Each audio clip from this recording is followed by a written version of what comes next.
Steven, how do you guys feel going into Kansas City? It's always a challenging place to play, great atmosphere.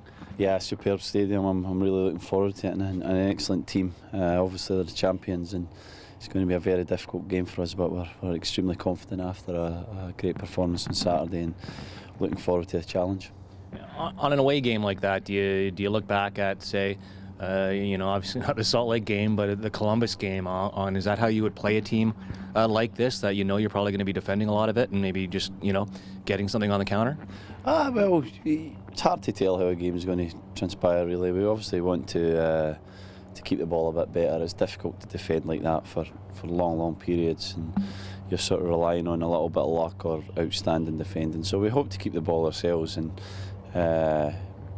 maybe not have the majority of possession, but have decent possession and allow our defence to get up the park and get a little bit of respite.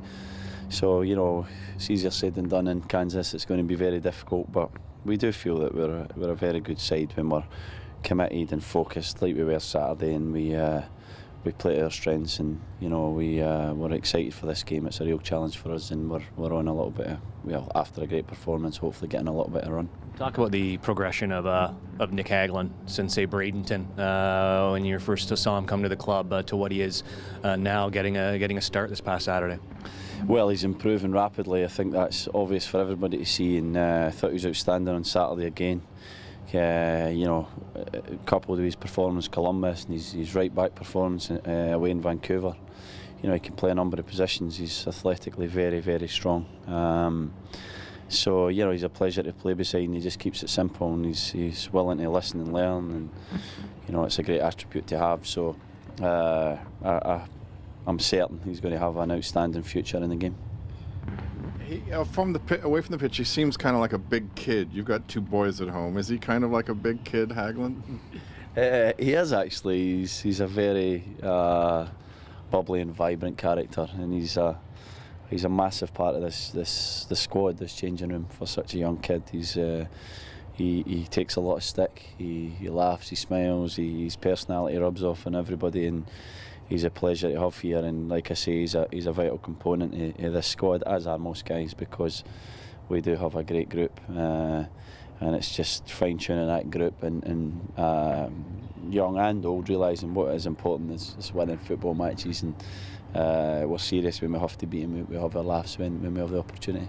Teams are kind of like families. You've lost two big personalities, for Julio and Michael Bradley. What's that like? The big holes in the dressing room, Ivan? Yeah, we're disappointed to lose Michael, but we're also very excited and pleased for him to be going to a World Cup. So that's a little bit of a strange one. I mean, we were excited to have him back, but we understand, and we've knew for a long time these games are coming up and that we're going to be without Michael. So with Michael, it's slightly different.